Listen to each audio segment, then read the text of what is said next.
하나님 아버지 주신 책은 귀하고 중하신 말씀일세. 기쁘고 반가운 말씀 중에 날 사랑한단 말 참 좋도다. 주말을 사랑하시오니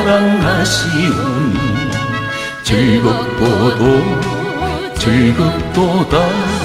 주말을 사랑하시오니 나는 참 기쁘다. 구속의 은혜를 저버리고 어긋난 딴 길로 가다가도 예수의 사랑만 생각하면 곧 다시 예수께 돌아오리. 주말을 사랑하시오니 즐겁도다. 주말을 사랑하시오니 나는 참 기쁘다. 구주의 영광을 바라보며 예수의 사랑을 찬양하리. 영원히 찬양할 나의 노래 예수의 사랑이 귀하도다. 주말을 사랑하시오니 즐겁도다. 주말을 사랑하시오니 나는 참 기쁘다.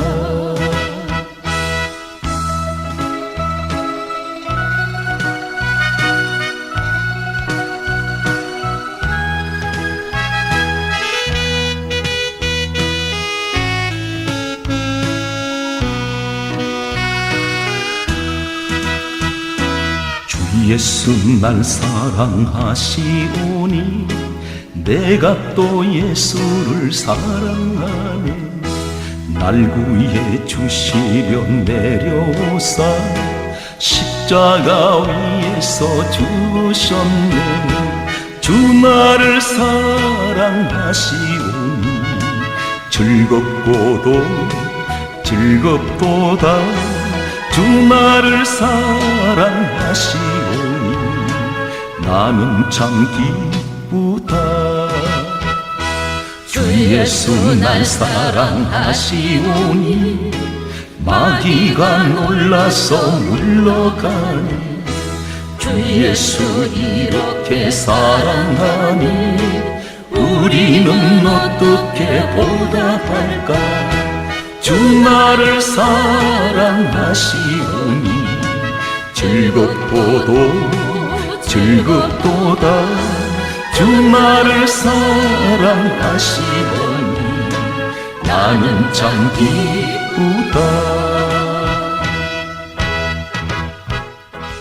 우리 주변을 보면 전혀 예상치 않았던 사람이 성공하는 사람들이 있습니다. 전 성경에서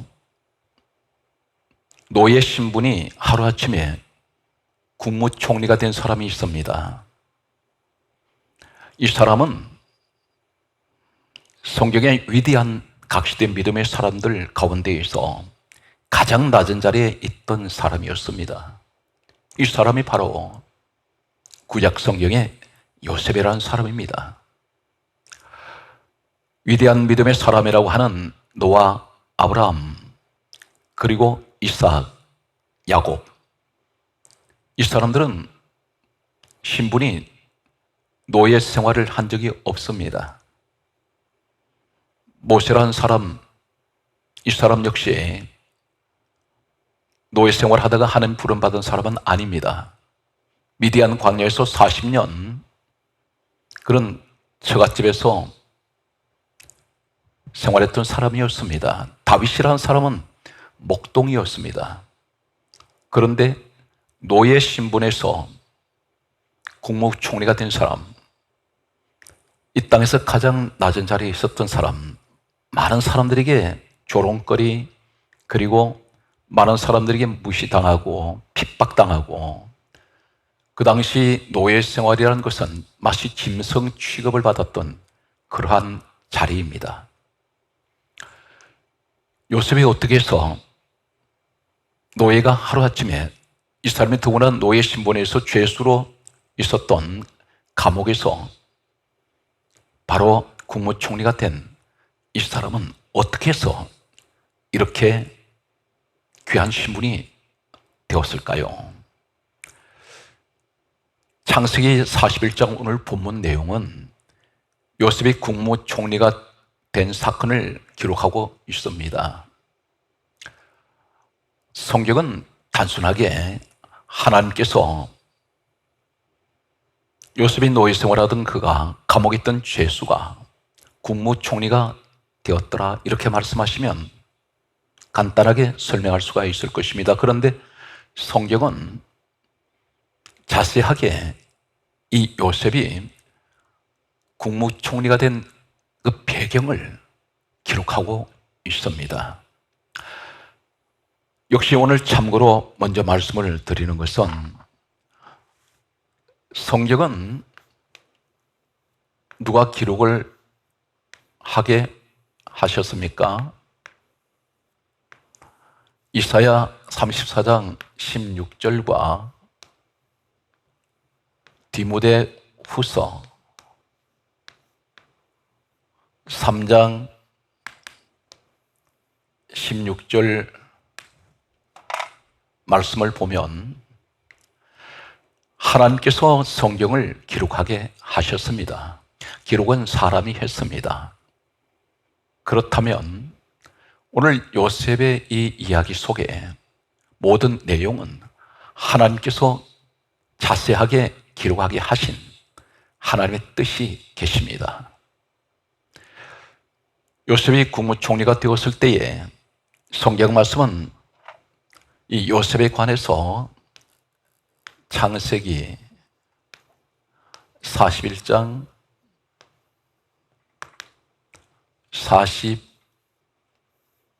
45절 말씀과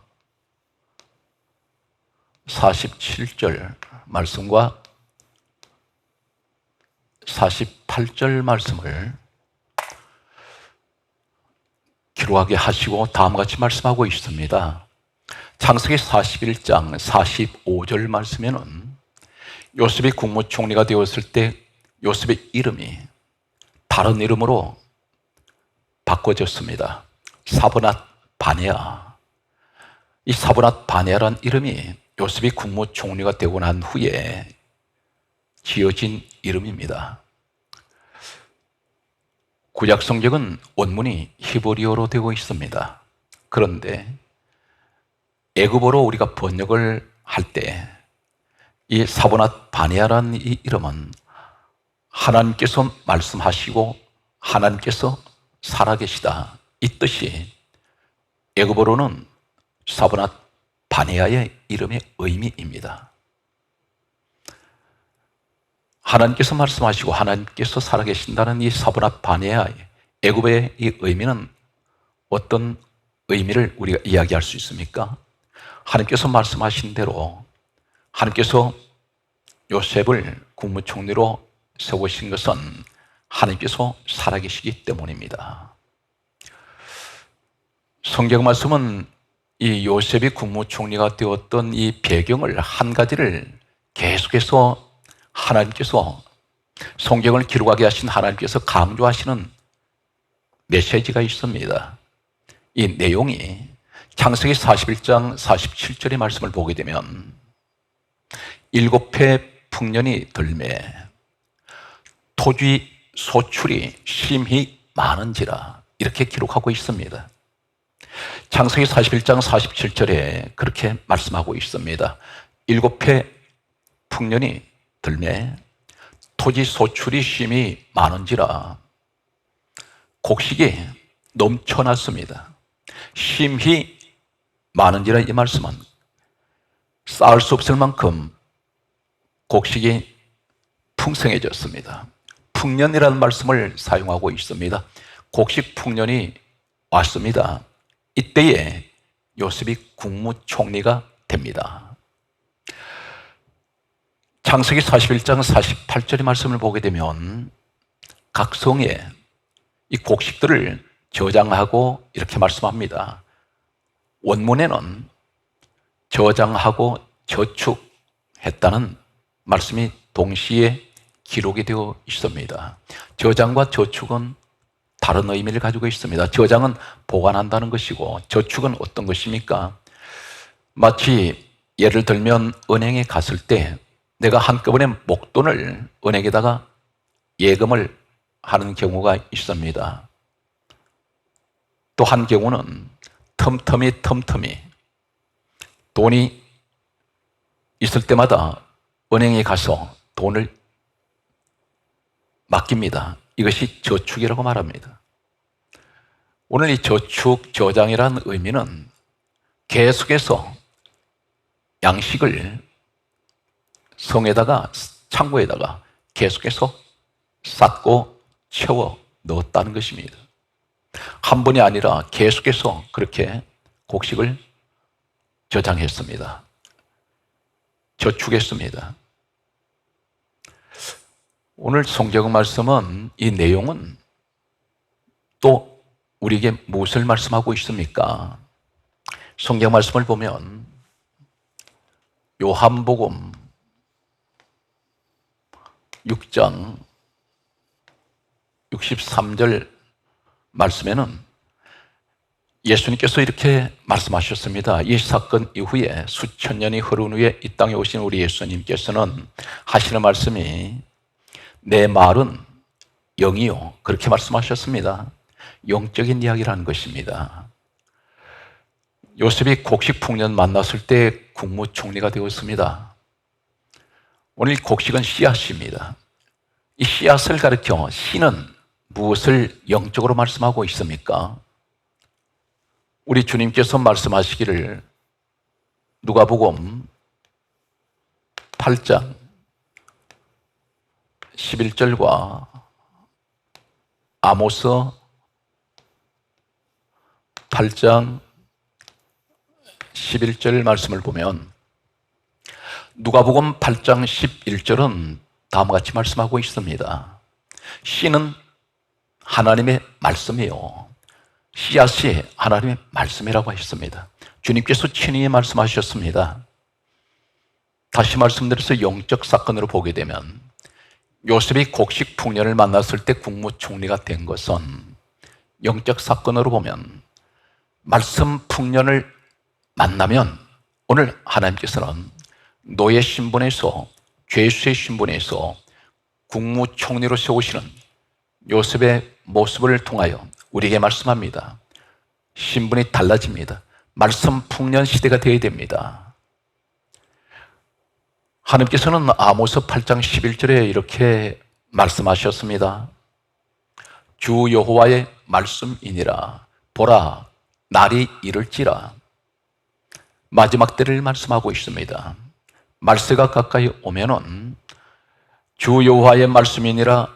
보라, 날이 이를지라. 내가 기근을 땅에 보내리니 양식이 없어 주림이 아니며 물이 없어 가람이 아니요 여호와의 말씀을 듣지 못한 기갈이라. 이렇게 말씀하시고 있습니다. 씨는 하나님의 말씀입니다. 그런데 기근이 옵니다. 말씀은 흉년이 온다는 것입니다. 지금 이 시대는 어떤 시대입니까? 하나님의 말씀보다는 세상 소리가 난무하는 시대입니다. 교회 안에 하나님 말씀보다는 세상 지식의 소리, 철학적인 소리가 난무하고 있습니다. 말씀이 점점 사라지고 있습니다.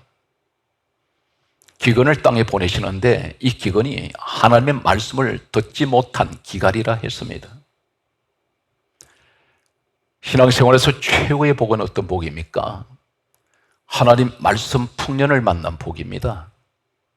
요셉이 곡식 풍년, 씨앗의 풍년을 만났을 때에 이 사람이 국무총리가 되었던 것처럼 오늘날 성도가 요셉 사건을 통해서 우리에게 말씀하시는 것은 말씀 풍년을 만나면 반드시 우리의 신분은 노예 그리고 죄수 요셉의 신분이 국무총리 신분이 된 것처럼 하나님께서는 우리에게 이러한 축복을 말씀하고 계십니다. 성경 말씀을 계속해서 보면 창세기 41장 50절에서 51절, 52절 말씀과 창세기 41장 40절 그리고 57절 그리고 창세기 50장 19절 22절과 23절 말씀을 보면 창세기 41장 50절은 이렇게 기록합니다. 흉년이 들기 전에 요셉이 두 아들을 낳았다고 기록하고 있습니다. 흉년이 들기 전이란 말은 풍년이 계속될 때에 요셉에게는 자손의 축복이 왔습니다. 오늘 이 말씀은 우리가 말씀 풍년을 만날 때 자손의 축복을 받습니다. 마치 요셉에게 풍년이 계속될 때에 이 사람에게는 두 아들의 축복을 받게 됩니다. 그 큰아들 이름이 창세기 41장 51절에 므낫세라는 아들 이름입니다. 이 므낫세의 이름의 뜻은 하나님께서, 요셉이 그렇게 고백합니다. 하나님께서 나의 모든 고난과 내 아버지의 온 집 일을 잊어버리게 하셨다 하며 그렇게 기록하고 있습니다. 내 모든 지금까지 고난, 내 아버지 집의 온 집 일을 잊어버리게 하셨다 했습니다. 누가 그렇게 하셨습니까? 하나님께서 그렇게 하셨습니다. 아버지의 온 집 일이 어떤 일이었습니까? 아버지 집에 있을 때 요셉이 형제들부터 미움을 받고 구덩이에 던져지고 노예로 팔려갔습니다. 아버지 집에 어떤 일이 있었습니까? 이 요셉의 어머니 라헬이 동생 베냐민을 낳는 자리에서 어머니는 그 자리에서 죽었습니다. 이 아픔을 가지고 있습니다.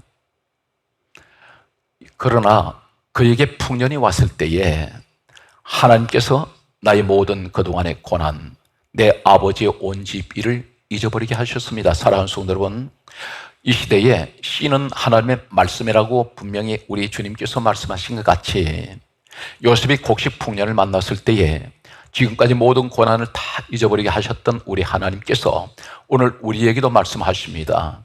내게 말씀 풍년이 오면 반드시 지난날의 모든 고난, 모든 아픔은 다 잊어버리게 됩니다. 누가 그렇게 해 주십니까? 하나님께서 그렇게 해 주십니다. 창세기 성경 말씀은 계속해서 41장 52절에 둘째 아들 에브라임을 낳게 됩니다. 이 에브라임의 뜻은 어떤 뜻을 가지고 있습니까? 하나님께서, 요셉이 또 그렇게 고백합니다. 하나님께서 내가 수고한 땅에서 번성하게 하시리로다.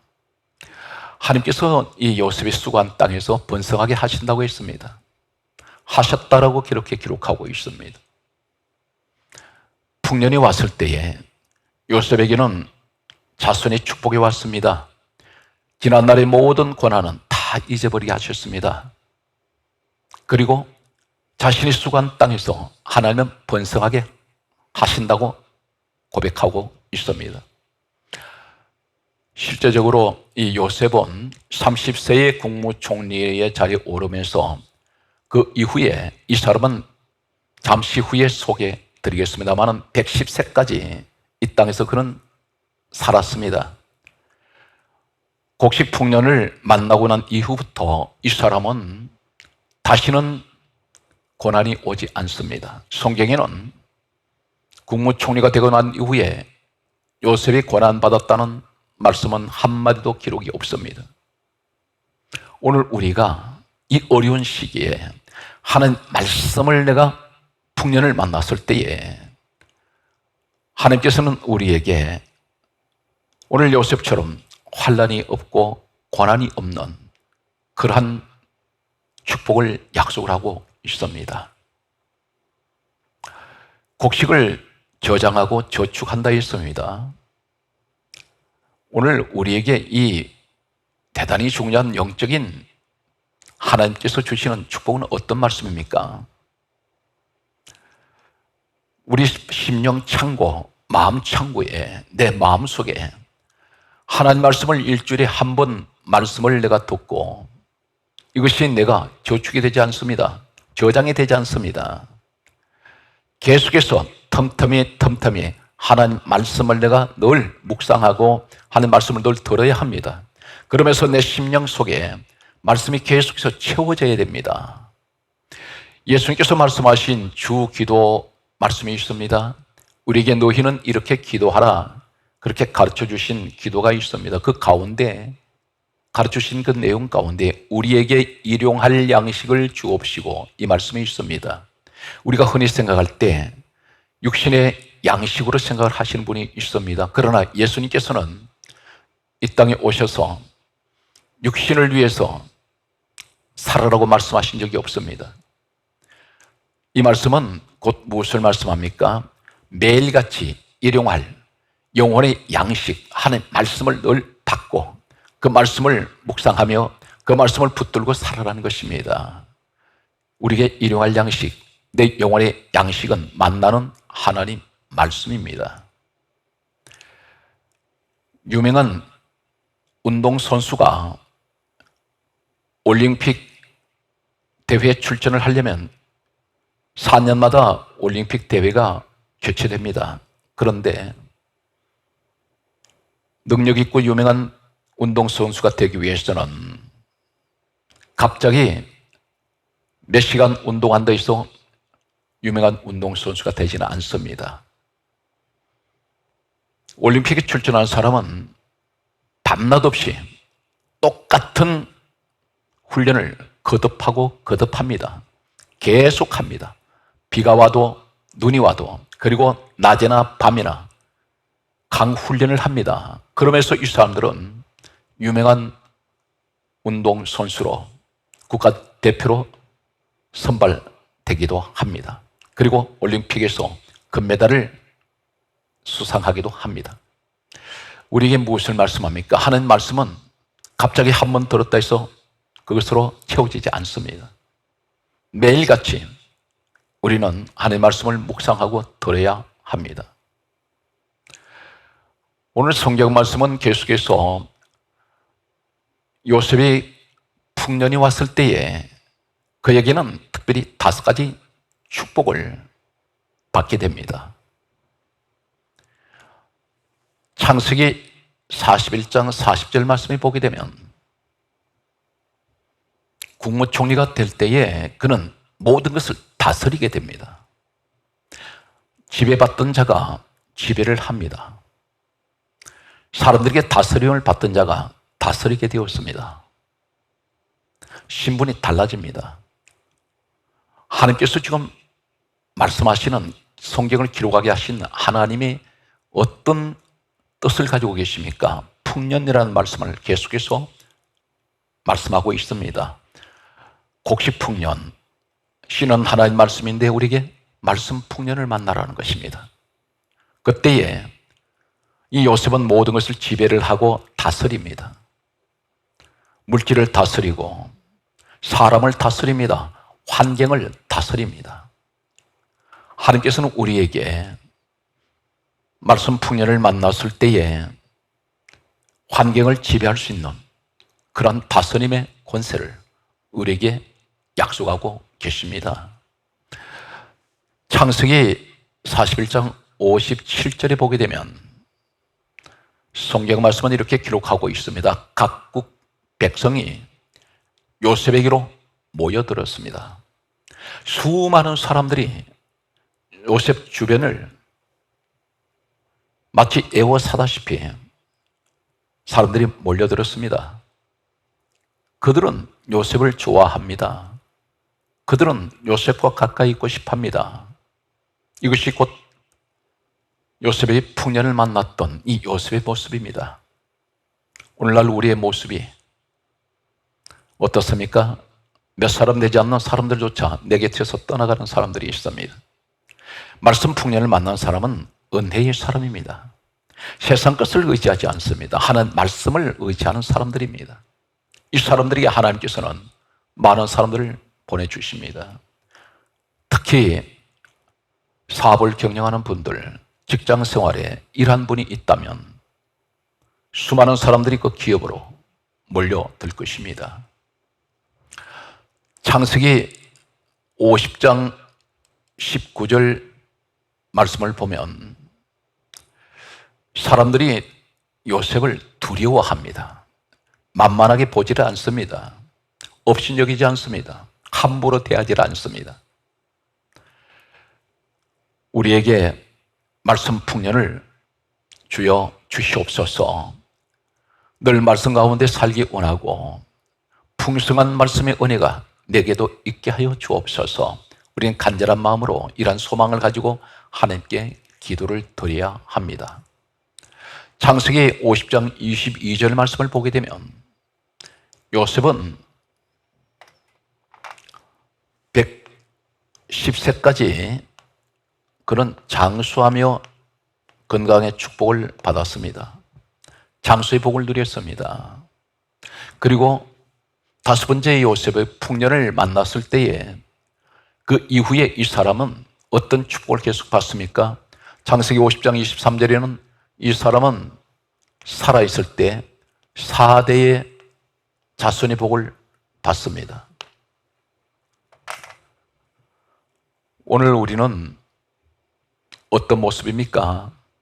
하나님 말씀보다는 세상 지식을 채우려 하고 세상 방법으로 인생을 살아가려고 하고 있습니다. 교회는 다니는데 모든 것이 하나님 중심이 아닌 내 중심이었습니다.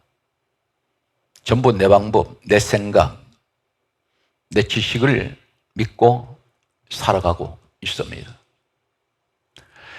오늘 성경 말씀은 하나님께서 우리에게 이렇게 말씀하고 있습니다.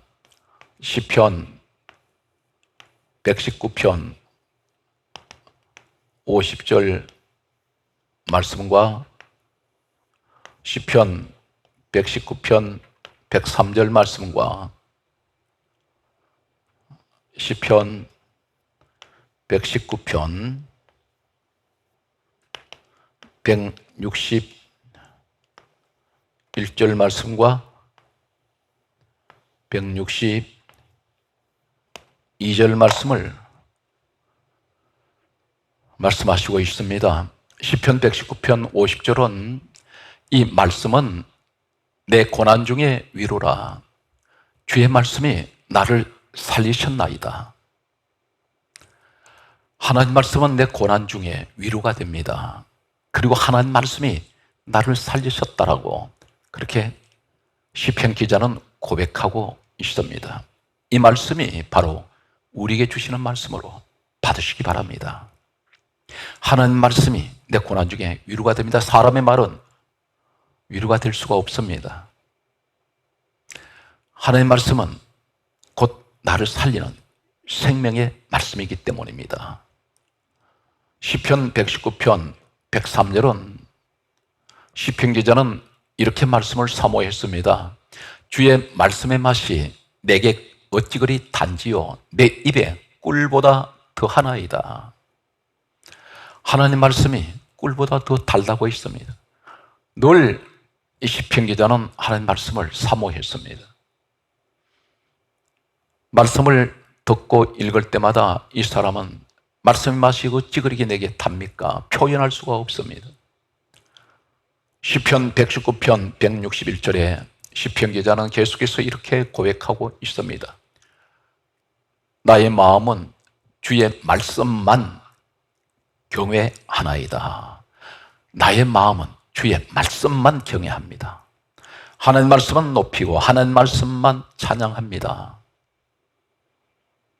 오늘 사랑하는 성도 여러분, 우리의 신앙이 바로 시편 기자 119편의 시편을 기록한 이 기자의 마음과 같이 우리 마음도 이러한 마음을 주여 내게도 주시옵소서. 말씀의 풍년을 만난 내 삶이 되게 하여 주옵소서. 이런 말씀을 간절히 사모하는 여러분들이 되시기 바랍니다. 시편 119편 162절에는 나는 주의 말씀을 즐거워하나이다, 그렇게 고백하고 있습니다. 성경 말씀을 보게 되면 마태복음 8장 16절과 누가복음 8장 12절과 또 누가복음 11장 24절 말씀이 있습니다. 마태복음 8장 16절에 우리 예수님께서 귀신을 쫓아내실 때 성경이 이렇게 강조하고 있습니다. 말씀으로 귀신을 쫓아내시며, 주님이 전하시는 말씀을 들을 때 귀신이 쫓겨나가 버립니다. 사랑하는 성도 여러분, 성경에 기록된 이 66권만 하나님 말씀입니다.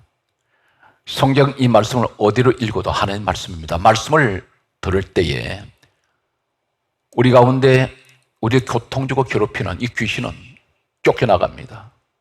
오늘 이 현장이 되시기를 바랍니다. 누가복음 8장 12절의 말씀을 보게 되면 마귀가 노리는 것이 한 가지가 있습니다. 우리가 생각할 때 이 사단이라고 하고 마귀라고 하는, 마귀 사단이라고 하는 원천을 꿰는 자,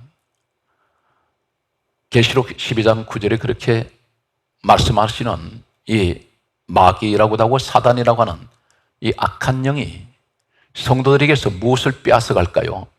이 한 가지만 빼앗아 버리면 우린 모든 것들을 다 잃어버립니다. 어떤 것을 나머지를 가지고 있어도 소용이 없습니다. 그 내용이 어떤 것입니까? 우리 예수님께서 친히 가르쳐 주셨습니다. 누가복음 8장 12절에 하시는 말씀이 다음과 같은 말씀을 하시고 있습니다. 말씀을 들을 때에 마귀가 가서 믿어 구원을 얻지 못하게 하려고 말씀을 그 마음에서 빼앗는 것이요. 우리 마음에서 이 원수 마귀가 다른 것을 빼앗아가지 않습니다. 말씀을 들었을 때에 마귀가 말씀을 들은 사람을 찾아갑니다. 이 사람에게서 이 말씀을 듣고 믿어서 구원을 얻지 못하게 하려고 말씀을 그 마음에서 빼앗아간다고 주님께서 가르쳐 주셨습니다.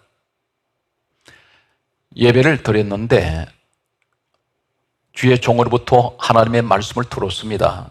그런데 들었을 때는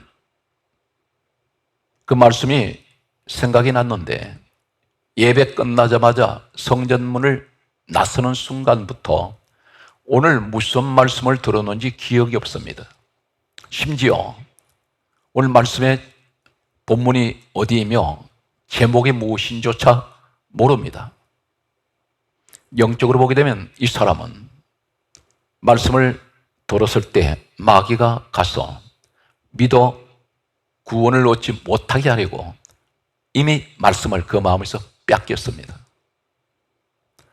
말씀을 듣고 이 말씀을 내 마음에 지키면서 계속해서 말씀을 묵상을 하는 가운데 이 말씀은 우리에게 큰 능력으로 하나님께서 역사하십니다. 그런데 말씀을 들었을 때 마귀한테 뺏겨버린 사람은 말씀이 전혀 내 마음속에 남아있지를 않습니다.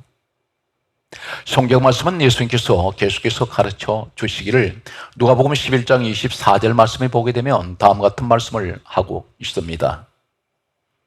귀신이 사람에게서 나갔습니다. 그리고 이 귀신이 어디로 나가냐면 사람에게서 나가서 물 없는 곳을 찾아 쉬기를 구하려고 돌아다니고 있습니다. 물 없는 곳을 찾습니다. 이 귀신이 사람에게서 나갔다고 했습니다. 물 없는 곳을 찾아 다니다가 얻지 못했습니다. 그래서 귀신이 이렇게 말합니다. 내가 나온 내 집으로 다시 돌아가리라. 그렇게 말하고 있습니다. 이 말씀 내용은 어떤 것입니까? 귀신은 사람 몸에다가 집을 짓는다는 것입니다. 내 집이라고 말하고 있습니다. 그런데 귀신이 어디를 좋아합니까? 물 없는 곳을 좋아합니다. 흉년든 땅, 황무지. 풍년이 언제 풍년이 옵니까? 풍성한 물이 있는 곳. 이곳은 비옥한 땅이 됩니다. 기름진 땅이 됩니다. 풍년을 기약하게 됩니다. 그런데 물이 없다는 것은 바싹 말라버린 상태를 말합니다. 우리 마음이 물이 없습니다. 바싹 말라버렸습니다. 아무것도 얻을 것이 없습니다. 이곳을 귀신은 좋아합니다. 귀신이 이 사람에게 들어갑니다. 물 없는 곳을 찾아 돌아다니고 있습니다. 성경 말씀을 보게 되면 잠언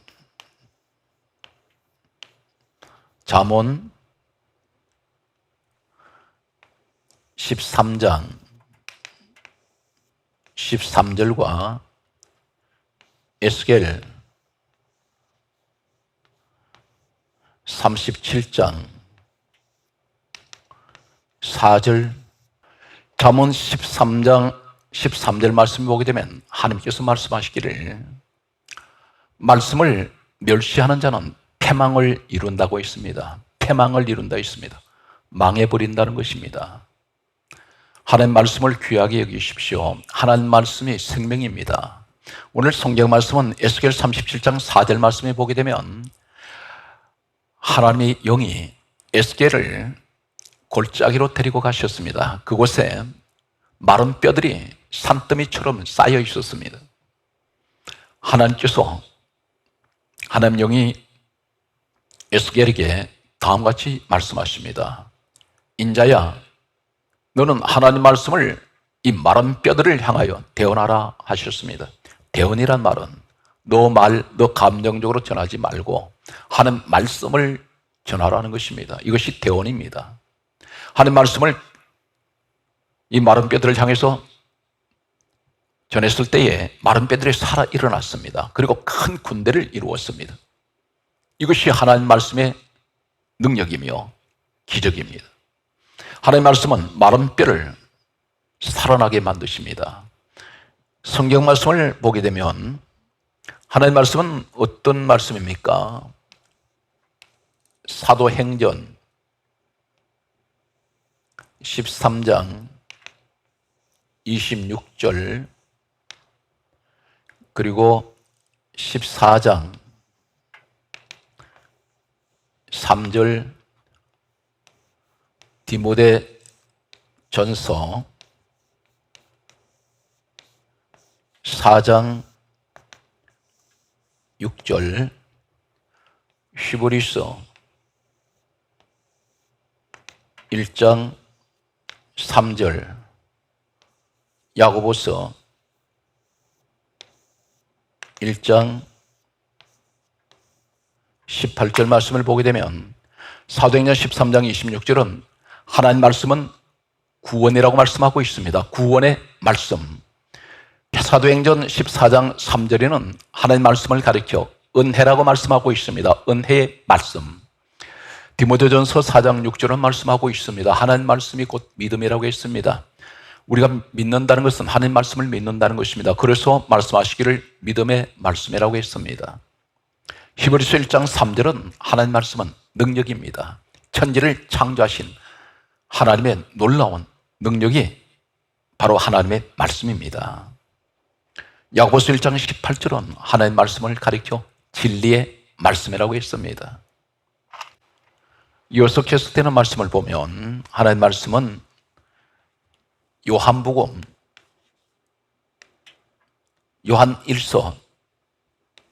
요한 1서 1장 1절은 생명의 말씀이라고 했습니다. 오늘 성경 말씀은 계속해서 우리에게 말씀하십니다. 이사야 40장 6절과 8절, 신명기 32장 2절, 시편 72편 6절에서 7절 말씀과 요한복음 1장 14절 말씀으로 마치겠습니다. 이사야 40장 6절은 우리를 가르쳐 모든 육체는 풀과 같고 모든 아름다움은 꽃과 같다고 했습니다. 인생은 풀과 같은 것이 인생이라고 했습니다. 그런데 오늘 성경 말씀에 보게 되면 이사야 40장 8절에는 풀은 마르고 꽃은 시드나 우리 하나님 말씀은 영원히 서리라 그렇게 말씀하십니다. 신명기 32장 2절의 말씀을 보게 되면 내 교훈은 비처럼 내리고 내 말은 이슬처럼 맺히리니 연한 풀 위에 가는 비요 채소 위에 담비로다.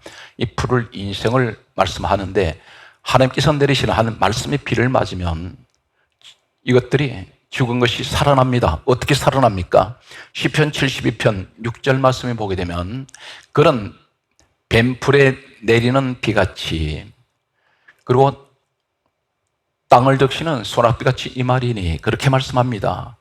오늘 그는 우리 하나님께서 뱀풀은 죽은 풀입니다. 그런데 이 생명의 비를 맞았을 때에 살아나 버립니다. 그래서 성경 말씀하기를 시편 72편 7절에는 그날에 의인이 흥황하며 평강의 풍성함이 달이 다할 때까지 이르리로다 그렇게 말씀하시고 있습니다. 말씀이 임할 때에 죽은 것이 다 살아납니다. 그분이 곧 누구십니까? 요한복음 1장 14절에 말씀이 육신이 되어 우리 가운데 오신 분이 예수 그리스도이십니다. 그분이 곧 말씀이십니다. 말씀으로 오신 우리 주님, 오늘 시간 또 우리 마음속에 풍성한 말씀의 풍년을 만나는 것은 주님께서 함께 하시는 것입니다.